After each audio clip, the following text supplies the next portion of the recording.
नमस्कार, देश की खबरों में आपका स्वागत है। मैं हूं आपके साथ अंकिता और आइए अब खबरें देखते हैं विस्तार से। पूर्व राष्ट्रपति प्रणब मुखर्जी का सोमवार को अस्पताल में निधन हो गया। उनका अंतिम संस्कार आज दोपहर करीब 2 बजे नई दिल्ली के लोधी रोड स्थित शमशान घाट में किया जाएगा। प्रणब की पार्थिव देह अंतिम दर्शन के लिए उनके 10 राजाजी मार्ग स्थित आवास पर रखी गई है।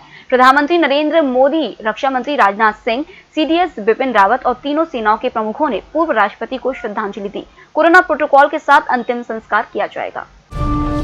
प्रधानमंत्री नरेंद्र मोदी के मन की बात कार्यक्रम की वीडियो को यूट्यूब पर पोस्ट किए जाने के बाद मिले डिसलाइक को लेकर कांग्रेस हमलावर है। वहीं डिसलाइक पर भारतीय जनता पार्टी का भी बयान आया है। बीजेपी आईटी सेल के हेड अमित मालवीय ने कहा है कि यूट्यूब पर मन की बात वीडियो को डिसलाइक करने का संगठित प्रयास किया गया है। उन्होंने कहा कि यूट्यूब के डेटा के मुताबिक डिसलाइक का महज 2% हिस्सा ही भारत से है। बता दें कि पीएम के मासिक रेडियो शो का अगस्त एपिसोड यूट्यूब चैनल पर सबसे अधिक डिसलाइक वीडियो में से एक बन चुका है। सोमवार दोपहर तक यूट्यूब के इस पोस्ट पर 2 मिलियन व्यूज में से 5,85,000 डिसलाइक और मात्र 87,000 लाइक्स आए थे। भारत और चीन के बीच सीमा पर एक बार फिर हालात तनावपूर्ण हो गए हैं। चीन की ओर से बीती 29 से 30 अगस्त की रात को पैंगोंग झील के पास घुसपैठ की कोशिश की गई, जिसे भारतीय सेना ने नाकाम कर दिया। अब चीन की ओर से इस मामले में बातचीत का प्रस्ताव रखा गया है, लेकिन भारत भी पूरी तरह से सख्ती बरते हुए है। ताजा विवाद को सुलझाने के लिए चुशुल इलाके में दोनों सेना के अधिकारी बैठक करेंगे। छात्रों के व्यापक विरोध और कोरोना संक्रमण के बीच आज जेईई मेंस परीक्षा शुरू हो रही है। देश भर के परीक्षा केंद्रों पर छात्रों ने पहुंचना शुरू कर दिया है। परीक्षा केंद्रों पर सुरक्षा बचाव के कड़े प्रबंध किए गए हैं। इस बार हो रही परीक्षाओं में सबसे बड़ी चुनौती कोरोना से बचाव है। इसके लिए खास प्रबंध किए गए हैं। छात्र भी परीक्षा केंद्रों पर पूरी एहतियात के साथ आए हैं। हर छात्र अपने साथ हैंड सैनिटाइजर लेकर आया है। इसके अलावा छात्र मास्क और फेस शील्ड लगाकर पहुंचे हैं। फेसबुक हेट स्पीच का मामला तूल पकड़ता जा रहा है। वॉल स्ट्रीट जर्नल के नए खुलासे के बाद कांग्रेस के पूर्व अध्यक्ष और वायनाड से सांसद राहुल गांधी ने फेसबुक और व्हाट्सएप के खिलाफ कार्रवाई की मांग की है। राहुल ने कहा है कि इस मामले की तुरंत जांच होनी चाहिए और जब वह दोषी मिलते हैं फिर कार्रवाई होनी चाहिए।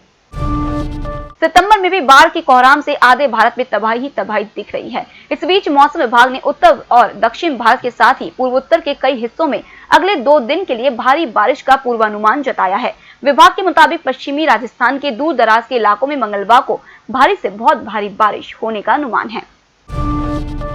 देश में कोरोना वायरस के मामले तेजी से बढ़ते जा रहे हैं और अब यह आंकड़ा 37 लाख से कुछ कदम दूर ही रह गया है। स्वास्थ्य मंत्रालय द्वारा ताजा आंकड़ों के अनुसार पिछले 24 घंटों में देश में 69,921 नए मामले सामने आए हैं, जिसके बाद कुल संक्रमितों की संख्या 36,91,166 हो गई है।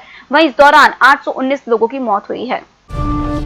1 सितंबर यानी आज से देश में अनलॉक का चौथा चरण शुरू हो रहा है। गृह मंत्रालय ने अनलॉक 4 को लेकर गाइडलाइन जारी की थी। अनलॉक 4 के तहत कहा जा सकता है कि देश में कुछ संस्थानों और सेक्टर को छोड़कर बाकी चीजें सामान्य हो रही हैं।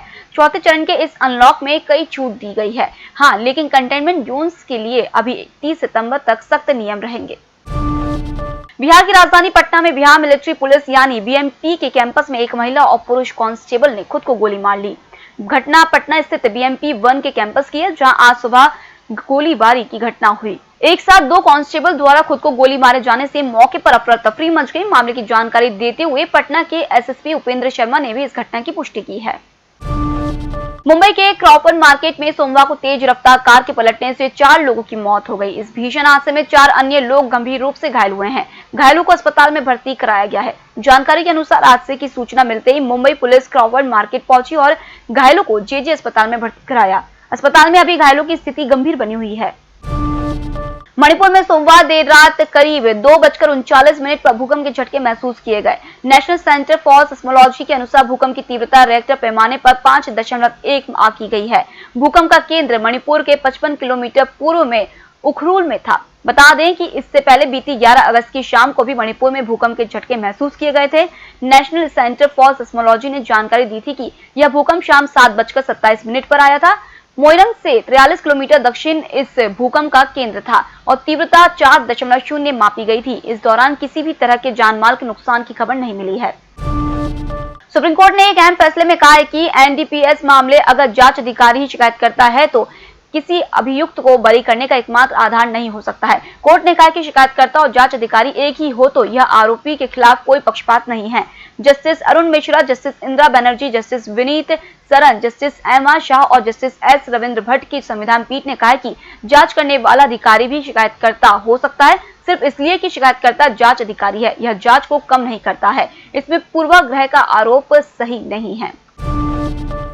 सुप्रीम कोर्ट ने मामलों की फिजिकल सुनवाई के लिए मानक संचालन प्रक्रिया जारी की है। वकीलों की विभिन्न संस्थाओं के अनुरोध पर इसे प्रायोगिक आधार पर शुरू किया जा रहा है। कोरोना वायरस महामारी के चलते 25 मार्च से लागू देशव्यापी लॉकडाउन के बाद सुप्रीम कोर्ट वीडियो कॉन्फ्रेंसिंग के जरिए मामलों की सुनवाई कर रहा है। अनलॉक की प्रक्रिया शुरू होने के बावजूद शीर्ष अदालत ने मौजूदा व्यवस्था जारी रखने का निर्णय लिया है। नेशनल क्राइम रिकॉर्ड ब्यूरो ने साल 2019 के लिए जेल संबंधित एक रिपोर्ट जारी की है। इसके मुताबिक देश भर में करीब 4,72,000 कैदी हैं। इनमें 4,53,000 पुरुष और 19,081 महिला कैदी हैं, जिसमें 70% तो अंडर ट्रायल हैं, 30% ही दोषी हैं। सबसे ज्यादा उत्तर प्रदेश में 1 लाख कैदी हैं, मध्य प्रदेश में 44,603 और बिहार में 39,814 कैदी हैं। 2019 में 18 लाख लोगों को कैद किया गया है, जिसमें से 3 लाख लोगों को अभी भी जमानत नहीं मिल सकी है। अभिनेता सुशांत सिंह राजपूत की मौत के मामले में सीबीआई जांच का आज 12वां दिन है। केस की सबसे अहम किरदार रिया चक्रवर्ती से डीआरडीओ गेस्ट हाउस पर 5वीं बार पूछताछ होगी। अब तक अभिनेत्री से 34 घंटों की पूछताछ हो चुकी है। सोमवार को उनसे 8 घंटे पूछताछ हुई थी। रिया के साथ उनके भाई शोविक चक्रवर्ती भी सीबीआई की रडार पर हैं। बता दें कि सीबीआई ने उनके पिता इंद्रजीत और मां संध्या चक्रवर्ती से एक बार भी पूछताछ नहीं की है। दोनों पटना में दर्ज एफआईआर में नामजद हैं। 2 सितंबर बुधवार से पितृपक्ष शुरू हो जाएगा। कोरोना महामारी के कारण मोक्ष नगरी गया में पितृपक्ष का मेला स्थगित होने के बाद अब यहां ऑनलाइन पिंडदान भी नहीं होगा। यहां सिर्फ आम दिनों की तरह ही पिंडदान होंगे, वह भी इसलिए ताकि एक पिंड और एक मुंड की परंपरा कायम रहे। गया के पंडों ने ई पिंडदान का यह कहकर विरोध किया है कि अगर यह प्रथा शुरू हुई तो लोग तीर्थ स्थलों में आना बंद कर देंगे। प्राचीन समय से चली आ रही परंपरा खत्म हो जाएगी। कोई भी पुरोहित नहीं रह जाएंगे। हर कोई इसके नाम पर बिजनेस करने लगेगा। इसलिए हमने करीब 700 ऑनलाइन बुकिंग रद्द कर दी है। नेशनल फार्मास्यूटिकल प्राइसिंग अथॉरिटी की ओर से दवा की कीमत तय करने के बाद भी यदि दवा कंपनियां इससे ज्यादा कीमत वसूल करती है तो इन कंपनियों का लाइसेंस रद्द नहीं किया जा सकता।